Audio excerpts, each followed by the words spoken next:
Ajahn, before I ask this question, can we divide the Buddhists into two groups first? One group is those who practice meditation more, and the other group is they don't practice meditation at all, maybe just doing chanting or dana. And there were arguments, in order to reach nibbana faster, one have to meditate. But the other group doesn't agree. But what's your opinion of Ajahn?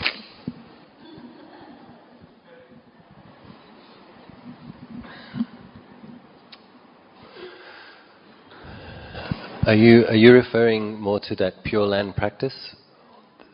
Is that what you're referring to? Are you referring to Nibbana. Which one? To go to Nibbana. Okay, not to go to a Pure Land. Almost the same, I think. No, not the same. Not the same. Well, I think even in Thailand, there's a lot of people that think if they chant a lot and be generous, that they don't need to practice. All I would say is, if you look at this lineage of Luang Por Man, that to my understanding, it was Luang Por Man who regenerated the practice tradition in Thailand to a large extent. He had many Arahant disciples, we believe. We have faith. Now, then if you look at the teachings of those contemporary realized master, and they're all saying, meditate. And they're all saying, merit comes from dana, merit comes from sila. It's your foundation. Foundation for what? Foundation for meditating. And within that meditation, developing insight. So, and certainly Ajahn Chah revolutionized certain things. I wouldn't say revolutionized, he regenerated. He regenerated things that the Buddha established. So what the Buddha established for lay people of the day in India was that they come and listen to teachings and practice meditation once a week on the lunar observance day. So what Ajahn Chah did during his time, recognizing that people had the faith but they didn't know how to do it, was that he would have lay people come and spend all day and all night once a week in the monastery, and then there would be a morning chanting and a morning Dhamma talk, and then those lay people walk and sit all day, and then another talk and another chanting session, and then many of them meditate all night alongside with the monks. So here we have Ajahn Chah's example. What did Ajahn Chah do? Ajahn Chah developed infrastructure in the monastery to help those lay people leave their homes and come and practice for a day and a night in the monastery once a week. So I think that makes a pretty serious statement about how valuable and central and important meditation is.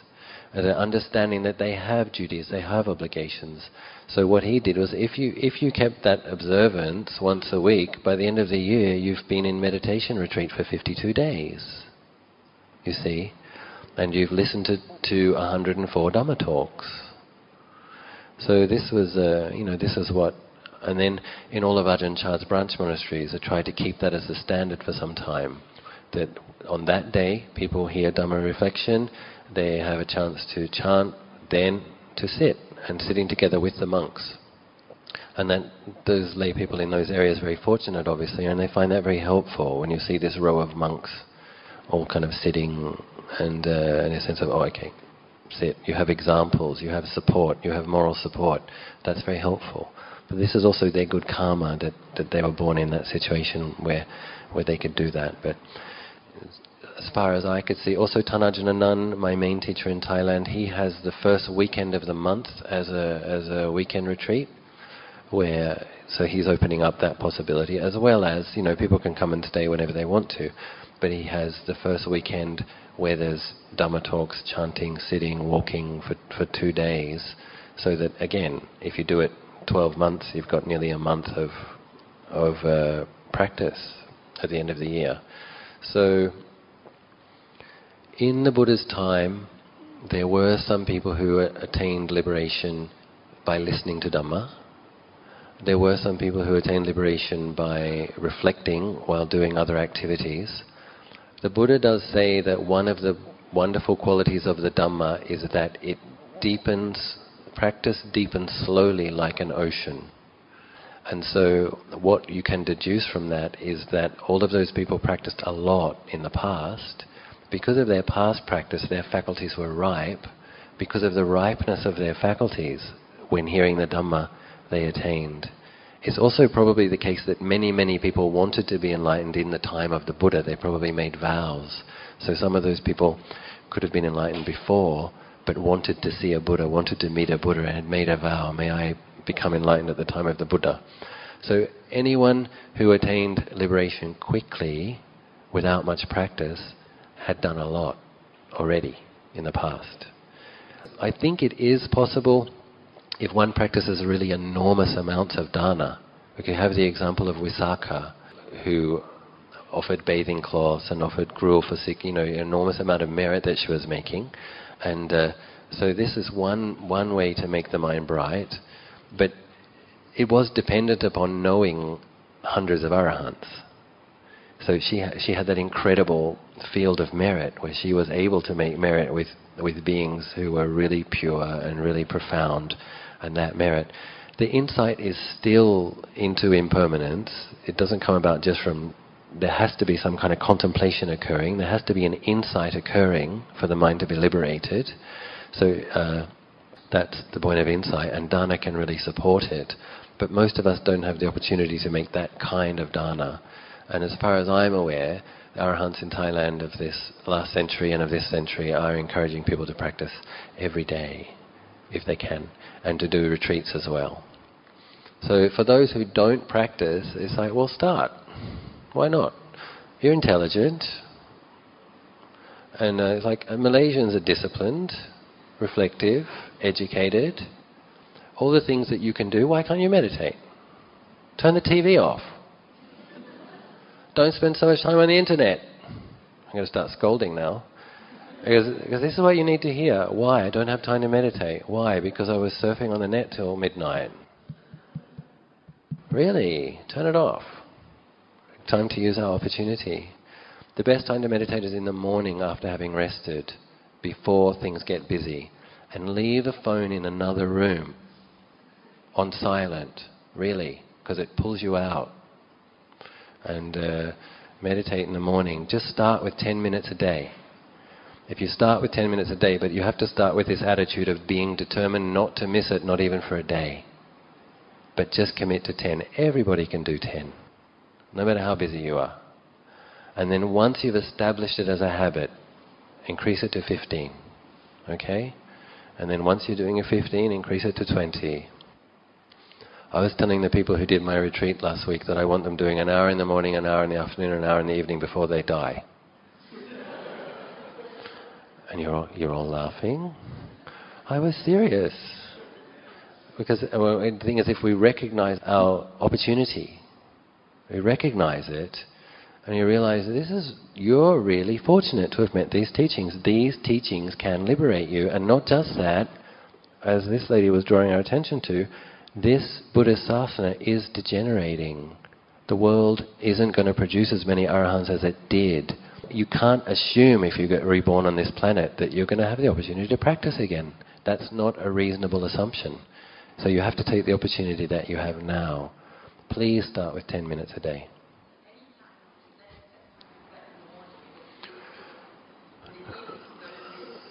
No, whenever you can fit it in. But the thing about making it a set time is that, if you can make it part of your schedule, you're more likely not to miss it. The value about doing it in the morning is the mind isn't busy yet, and it's rested. So if you do it last thing at night, you might be a lot of that, it doesn't produce much clarity. And if you do it in the middle of the day, you'll be thinking about your lunch appointment and what your kid said that was hurtful and whatever, that kind of stuff. Yeah. I would like to take this opportunity, this is very rare, the opportunity to meet you. So I must make the best of what I can today right now. Okay. Yeah. To me, I think it's quite a different kind of philosophy or a concept of attaining liberation from that school of thought that is the Pure Land. To me, I do not know whether I'm wrong. I think Pure Land is different from Nirvana, isn't it? Is it true? Yeah, but it's understood that beings will attain Nibbana in the Pure Land. That's the belief. So it's one goes to the, if I understand it correctly, one goes to the Pure Land in order to continue to practice and then be liberated from the Pure Land. That's at least the theory. But and the theory reflects the path as we understand it as well, that it's your own insight that has to liberate you wherever you are. And if you have the potential now, why try to put it off? And also, I believe in the heaven realms, and I think it is possible to get liberated from a heaven realm. You have examples of the Buddha teaching devas, so it's possible. I don't want to get dismissive of the Pure Land school, because there's things that we don't know. Maybe it's possible. But if one is a Pure Land practitioner, I would assume if you're hoping, let's use the word hope, that your Pure Land practice is going to get you to a very beautiful heavenly realm where you can practice, your Pure Land practice would have to be very sincere. I don't think you could do that practice very half-heartedly, a few oranges and a glass of water, and I don't think that would get you there myself. But if one very diligently did the mantra all day, or most of the day, day after day after day, that might. So I don't want to be, I don't want to say there's nothing to that. But what he asks the question of, the contemporary realized masters are encouraging people to practice, and even allowing them, opening up their own monasteries to bring them into practice. So I think that says what we need to be doing. So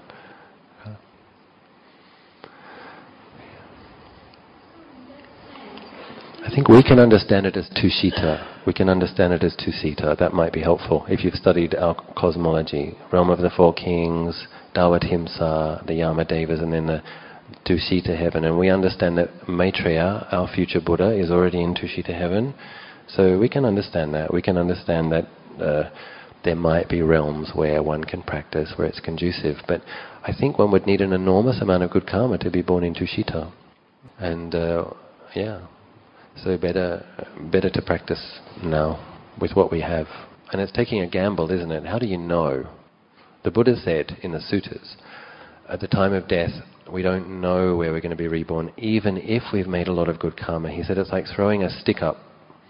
And he said, we've all made bad karma, and we've all made good karma, and you don't know which one's going to ripen at that moment. So maybe you get to go to the Pure Land, and maybe you don't. As human beings who are intelligent and who are reflective and who have demonstrated that they're capable of disciplining themselves in really remarkable ways, it's perfectly possible to meditate. It's simply a matter of focus and priority, setting a priority.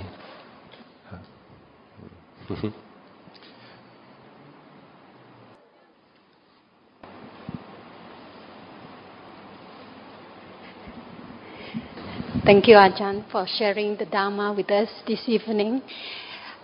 Since you are a Buddhist and trained in the Thai tradition, Theravada, my mind is very disturbed because Thailand is supposed to be a Theravada Buddhist country. Yeah.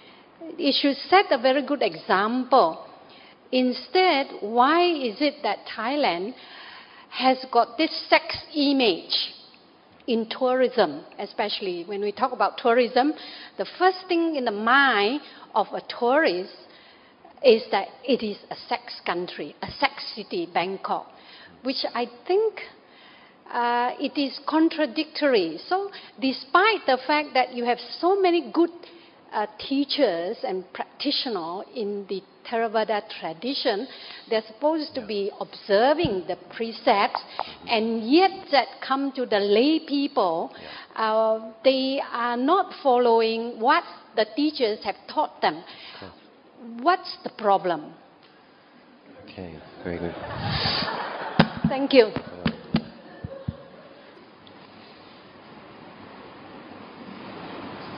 Hello.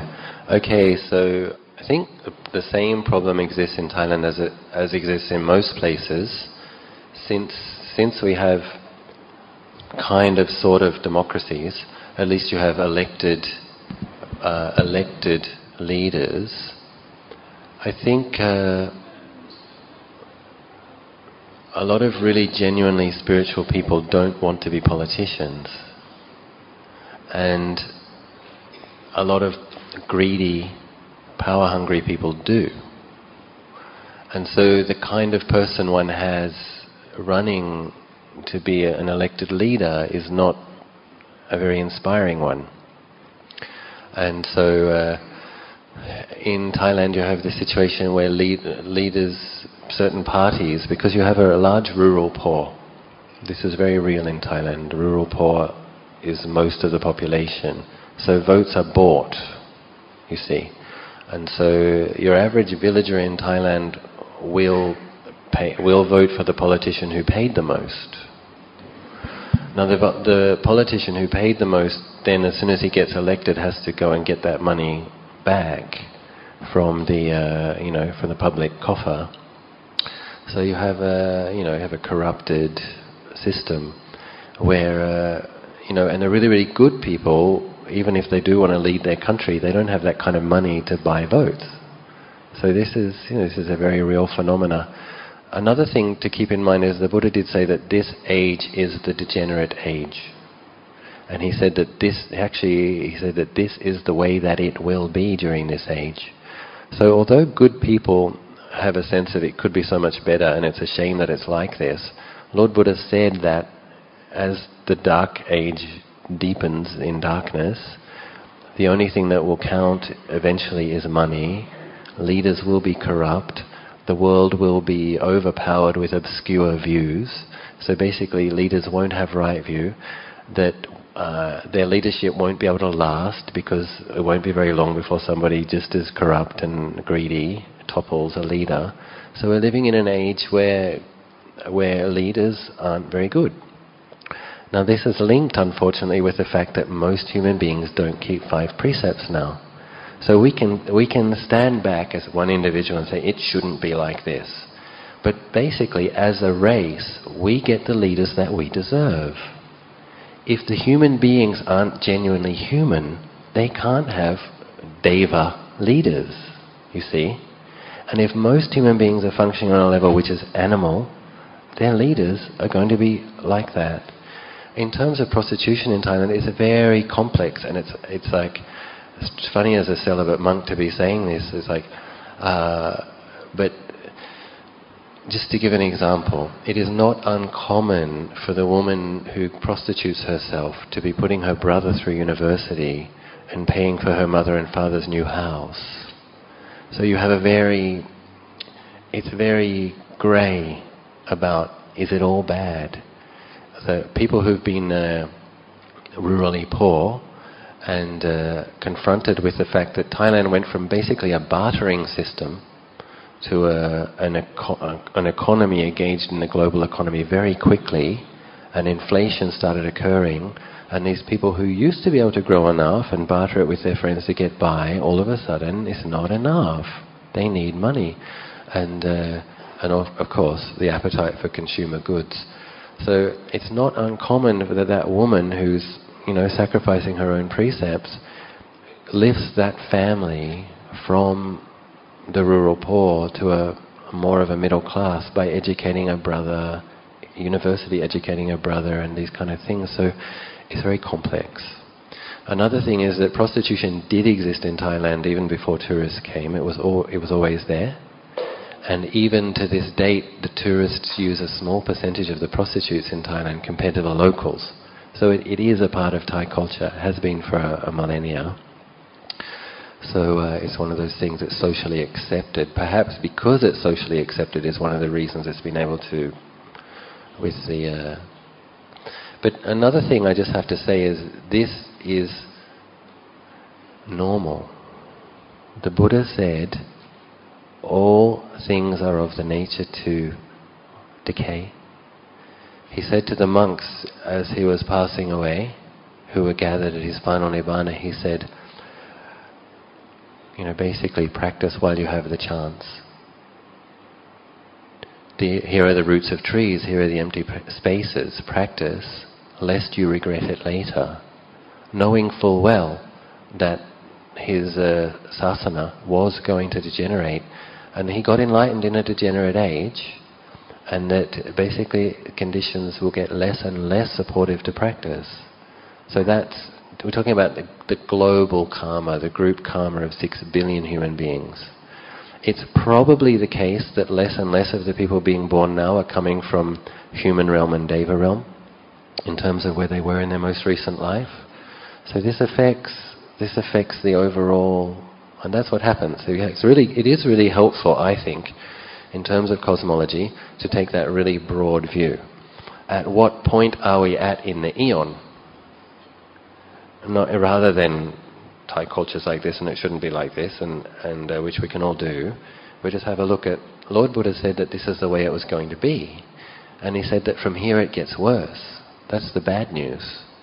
And that's what I was trying to mirror back to you, is that with the current opportunities and good fortune that you have here, you're really lucky. You have a precious opportunity. My own concerns for the the next generation in Thailand, many terrible things are happening in Thailand.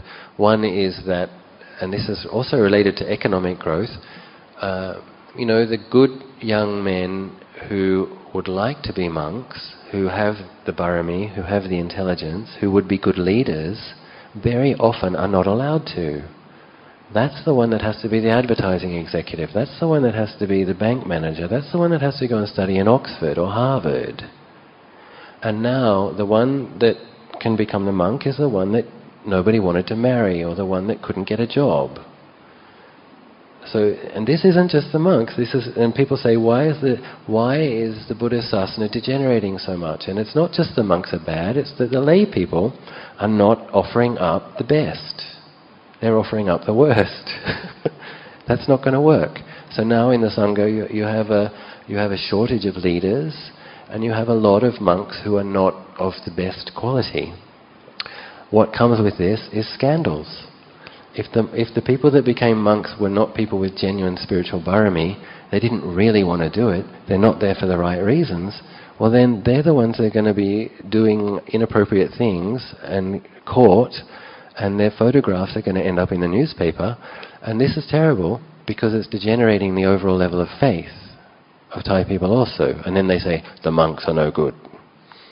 And I've known many young men who, after their 3 months of being a monk, or 1 month of being a monk, mum and dad insisted that they disrobe to go back to work and,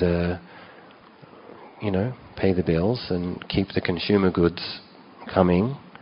So it's complex. It's complex.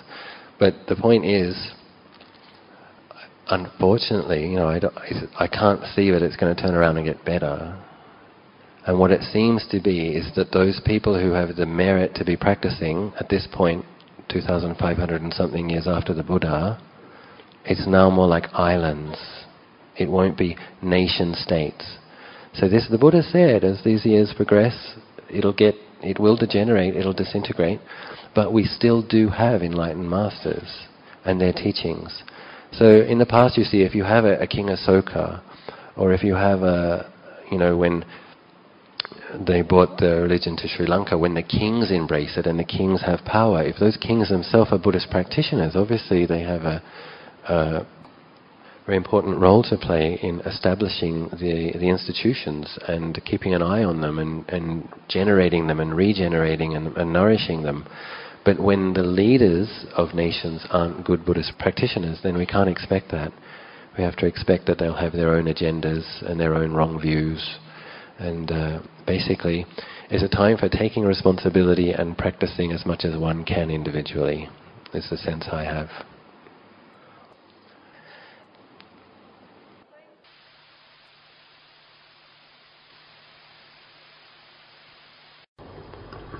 Ajahn, Q&A? Yeah. Okay. Okay, we would like to thank Ajahn for the very inspiring and very enlightening Dhamma talk. Bante, good evening. Good evening. You mentioned that your central theme for meditation during this retreat will be Anapanasati Sutta. Not the sutta, the practice. The practice. Yeah. Will you also expound the sutta, perhaps, during the meditation talk or something? Yeah, I'll be talking a little bit about the Anapanasati Sutta. I will. Are you coming? Yeah. Okay, good. But I was really hoping that perhaps you could not talk a little bit about it, but talk a lot about it. Okay, so you got the wrong guy. Unfortunately. I'm not a doctor so-and-so PhD monk. I'm a practice monk. And I want to my favorite bit's that first paragraph. After the Buddha sets the scene, where the Buddha basically says, if you do it a lot, you're going to master the 4 foundations of mindfulness. He's talking about doing it.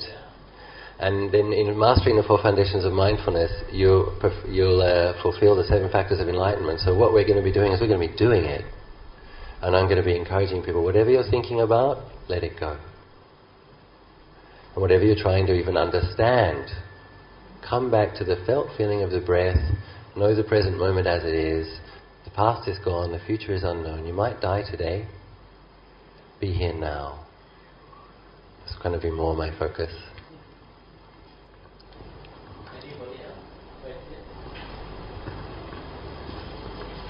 Ajahn Achalo in America, he often says when he gives his Dhamma talks, he just says about thoughts and about feelings. He just reminds people, just see a feeling as a feeling. Just see a thought as a thought. This is a training in the 4 foundations of mindfulness. Just know a feeling as a feeling without any proliferation. Just objectively know it, it's a feeling. Whether it's pleasant, whether it's the most excruciating feeling you ever had, or the most amazing rapture, you know it as a feeling without proliferation around it. And a thought, no matter how profound or profane, is a thought. We just know this is a thought. I'm doing a lot of practice about this. Any other question? Yes, Yinchan, yeah. Ajahn, is there any advantage in practicing meditation in Thailand, in one of the monasteries? Is there an advantage to practicing elsewhere?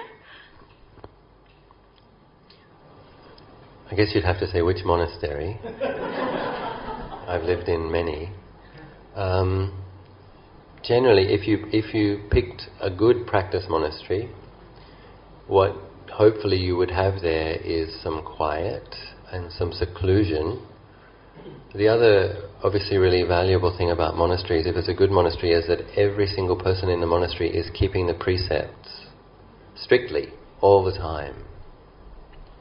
So this does something to what you call the psychosphere, that kind of psychic energy around those walls, is that if everybody, even when they're having conflicts, they're really trying to restrain and they're really trying to forgive and let go and cultivate metta. If people are really practicing, well then there is something very special in the air. So many people will feel this, and several people have told me when they went to Wat Nanachat a couple of years ago, you walk in those gates and you feel something. So it used to be a place where people dropped the corpses of people who had inauspicious deaths, actually. So it didn't always feel like that. And people used to walk in there, it used to feel very creepy.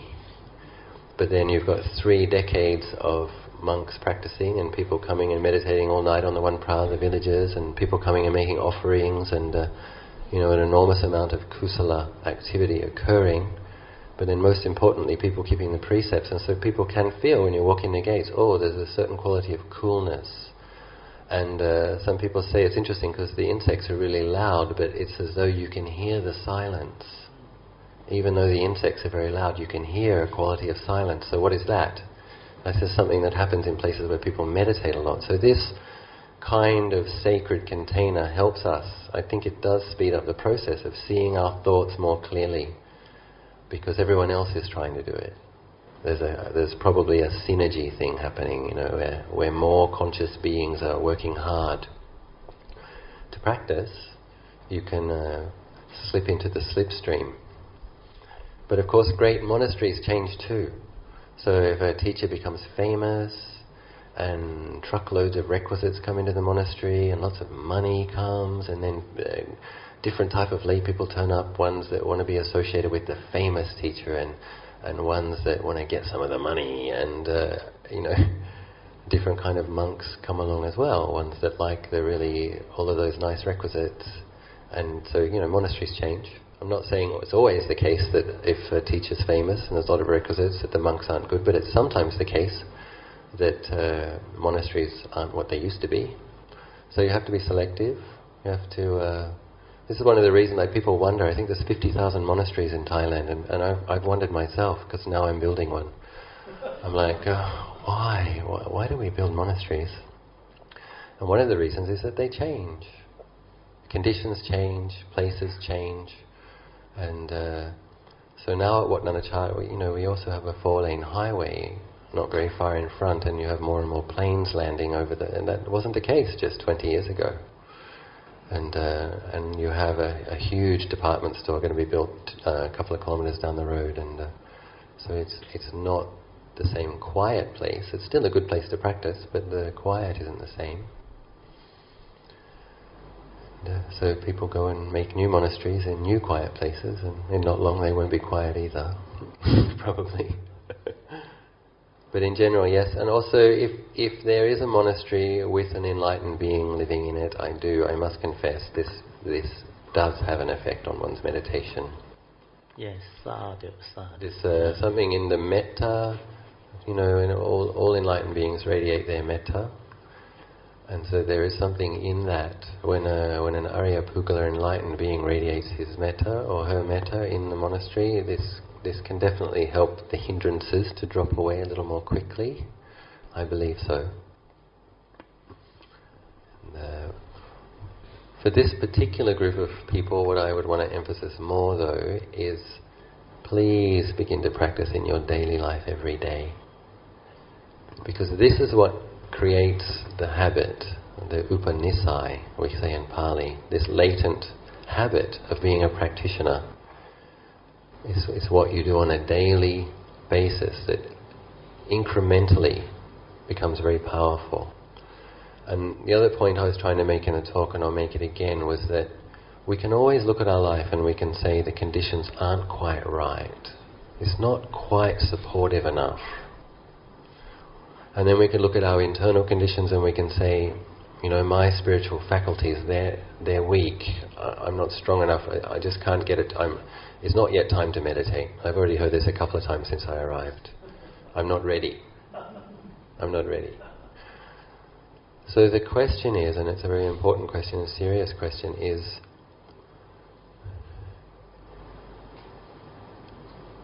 the conditions are probably going to get worse.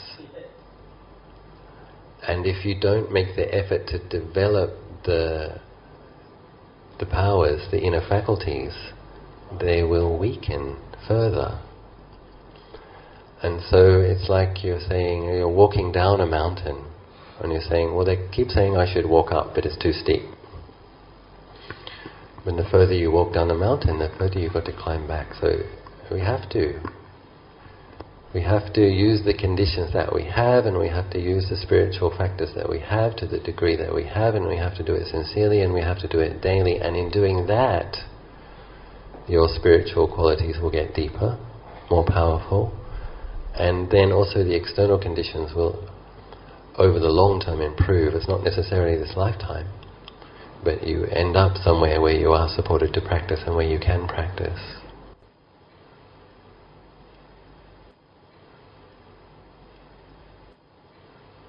Okay, any more questions?